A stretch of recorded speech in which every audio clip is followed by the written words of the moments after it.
То есть вы считаете, что украинцы, ну, этнические, я так понимаю, этнические украинцы не так, будут чем-то обижены, что крымские татары на своей земле... Ні, ні в якій мірі, дивіться, ні в якій мірі.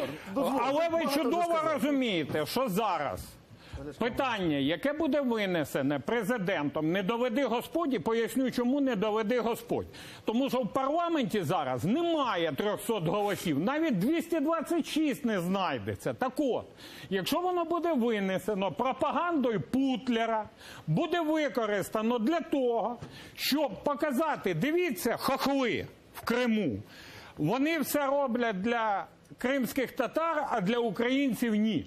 Давайте ми зараз звільняти Крим. Давайте ми звертатися і до кримських татар, і до українців. Тому що у нас деякі, от ми з паном Рифатом знімали одне питання, пам'ятаєте, в парламенті, коли взяли і українців забули. Ну от просто забули.